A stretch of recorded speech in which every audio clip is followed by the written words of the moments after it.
Então, dando continuidade à questão de como somos condicionados e, sendo condicionados, conseguimos também sair deste condicionamento e nos recondicionarmos. Para isso, nós já observamos a questão da nossa insignificância enquanto seres humanos, do amor a si próprio, da liberdade, da responsabilidade que está atrelada a esta liberdade, ao questionamento desta liberdade enquanto algo inexistente. A liberdade seria inexistente ante a natural causalidade que existe no mundo, né? Todo efeito pressupõe uma causa. E falamos então sobre a dialética, de como se, ora, é possível defender um posicionamento em que existe a liberdade, fizemos essa defesa, e ora, é possível defender então um posicionamento em que não existe a liberdade, a única coisa que existe é uma relação causal a qual não temos compreensão ou a possibilidade, a capacidade de entender todas as causas que atuam para a geração daquele efeito. Então, desses contrários, chegamos à observação da dialética, de como que tudo na vida possui um movimento pendular, um movimento de afirmação e negação, de existência e não existência, de tudo e nada, yin yang, tese, antitese, síntese. E essa síntese se transformando em uma nova tese, que vai ter uma nova antitese e uma nova síntese.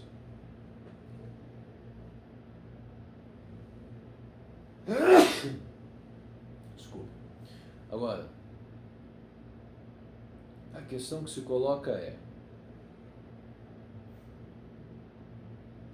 apresentamos a liberdade, destruímos essa liberdade com a causalidade, e agora nós vamos destruir novamente então a causalidade. Só que para isso nós vamos utilizar talvez o cético dos céticos, que é o nosso querido David Hume, tá? Eu separei alguns trechos aqui para, mais uma vez então, fazer este movimento de negação do que antes foi defendido, né? Para irmos nos habituando, entendendo, observando este processo de dialética. Então, para destruir a causalidade, o David Hume vai começar a dizer, bom, olha, tudo está baseado nos costumes, tá? Esse princípio de causalidade é nada mais, nada menos do que um hábito que foi gerado por impressões, a sua experiência. Então, David Hume tem um livro chamado Tratado da Natureza Humana, tá? E eu separei alguns trechos que eu entendo que são essenciais para empreendermos este objetivo de destruir o princípio da causalidade. Então ele diz assim: enquanto as ações tiverem uma união e conexão constante com a situação e o temperamento dos agentes, nós de fato admitiremos a existência de uma necessidade, necessidade no sentido de causalidade, por mais que em palavras nos recusemos a reconhecê-la. Mas talvez alguém encontre um pretexto para negar essa união e conexão regular, pois o que é mais caprichoso que as ações humanas, o que é mais inconstante que os desejos do homem, e que criatura se afasta mais, não somente da boa razão, mas de seu próprio caráter e disposição? Uma hora, um instante é suficiente para fazê-lo passar de um extremo a outro e destruir aquilo que custou tanto esforço e trabalho para construir. A necessidade, a causalidade, a necessidade é regular e certa. A conduta humana, ela é irregular e incerta. Esta, portanto, ou seja, a conduta humana, não procede daquela, ou seja, não procede da causalidade. A conduta humana não procede da causalidade.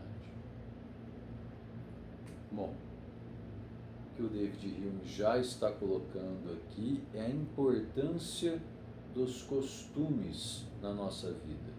Muitas vezes acreditamos que um efeito advém de uma determinada causa, mas não há prova disto. E apenas fazemos esta conexão por uma questão de hábito, por uma questão de costume.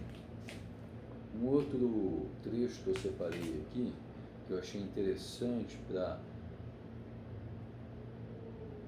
trazer nessa discussão e destruir a questão da causalidade, voltarmos então para a liberdade,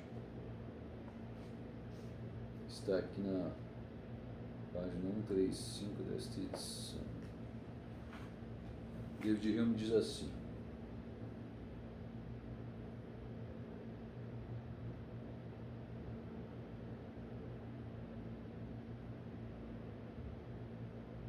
embora estejamos aqui supondo ter tido apenas uma experiência de um efeito particular, tivemos milhões para nos convencer do princípio de que objetos semelhantes, em circunstâncias semelhantes, produzirão efeitos semelhantes. E como esse princípio foi estabelecido com base em um costume suficiente, ele confere evidência e firmeza a qualquer opinião a que possa se aplicar. A conexão das ideias não se torna habitual após uma única experiência, mas essa conexão está compreendida sob um outro princípio, que é habitual, o que nos traz de volta a nossa hipótese. Em todos os casos, transferimos nossa experiência a ocorrências de que não tivemos experiência, expressa ou tacitamente, direta ou indiretamente. Então, é como se o ser humano, ele, por uma questão de hábito, fizesse o quê? A causa disto é esta. Eu já vi isso acontecer tantas vezes. O sol nascerá amanhã, porque desde que eu me existo por gente, eu sei que amanhã o sol vai nascer se eu estiver vivo. Mas isto é um hábito, diz o David Hume. Nada garante que o sol nascerá amanhã. Por isso que é o cético dos céticos, né? Um outro trecho muito interessante, que já começa então a adentrar na ação do indivíduo dentro da sociedade.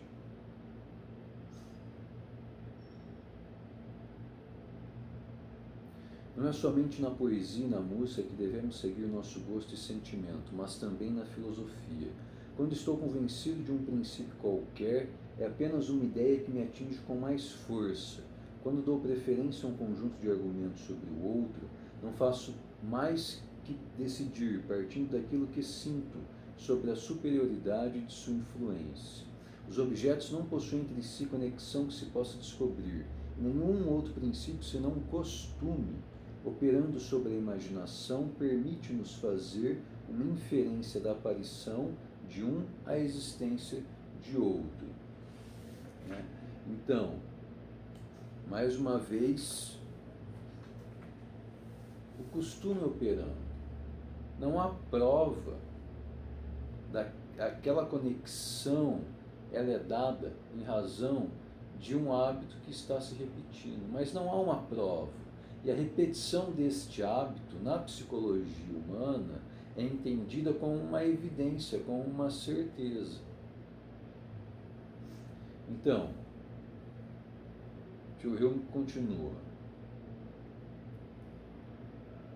Podemos escolher um ponto qualquer da história e examinar por que razão acreditamos neste ponto, ou o rejeitamos. Assim, por exemplo, acreditamos que César foi morto no Senado, nos idos de março, porque esse fato foi estabelecido com base no testemunho unânime dos historiadores, que concordam em atribuir esse momento e lugar precisos a tal acontecimento. Temos aqui certos caracteres e letras que estão presentes em nossa memória ou a nossos sentidos, e também nos lembramos de que esses caracteres foram usados como signos de certas ideias. Então foi-nos dito isso por um conjunto de especialistas, de historiadores. Olha, César morreu desta forma. Ora, essas ideias ou estavam nas mentes dos que se encontravam imediatamente presentes àquela ação, ou seja, na morte do César, recebendo tais ideias diretamente da existência de tal ação, ou foram derivadas do testemunho de outras pessoas, e este novamente de outro testemunho, mediante um visível processo gradativo, até chegarmos às testemunhas oculares, espectadores do acontecimento. Então, veja bem, o que o Hume está dizendo? Olha, a própria história, ela é feita como? Especialistas dizem que aconteceu assim, e dizem que aconteceu assim porque alguém disse para eles que aconteceu assim, caso esses historiadores não estivessem presentes.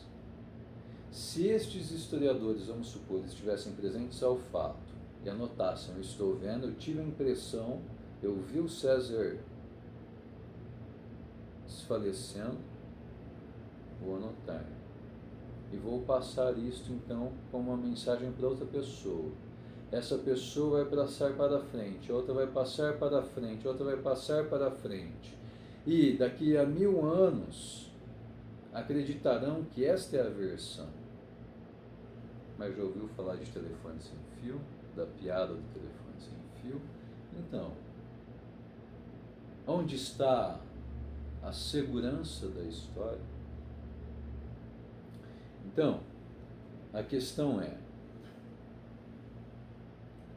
somos seres condicionados, nossas ações são resultados de condicionamento, estamos sendo automatizados ao longo de nossa vida por várias programações, se assim quisermos utilizar as palavras. Porém, nós podemos nos tornar conscientes de si mesmo e dos nossos atos. E para isso, precisamos de uma série de observações que cada um pode fazer por si mesmo, como aqui estamos fazendo até o momento. Então, neste exato momento, fizemos o quê?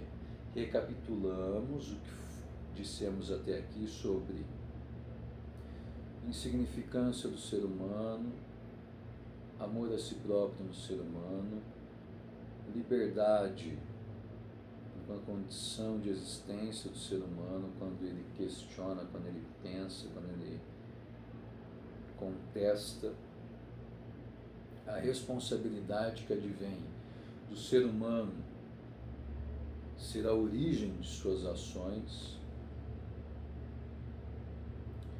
E nessas discussões fomos desconstruindo valores que comumente são tidos como certos pelo nosso automatismo em recebê-los e internalizá-los.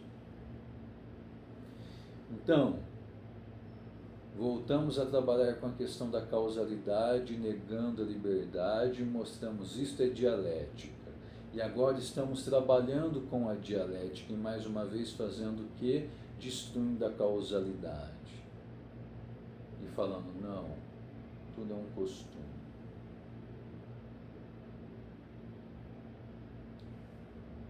Então,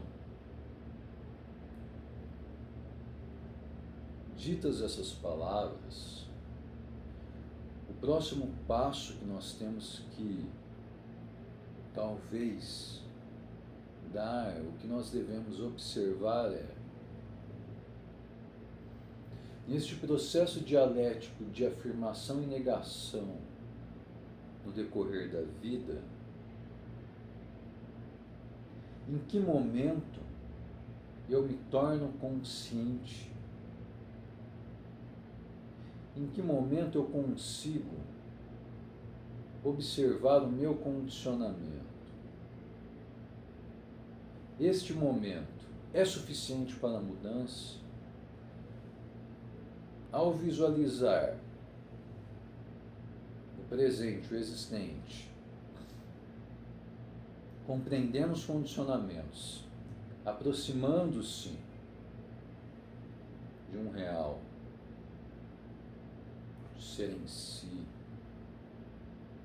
aproximando-se, porque também pode-se pensar que tudo é um parecer, e jamais consegue atingir o ser em si.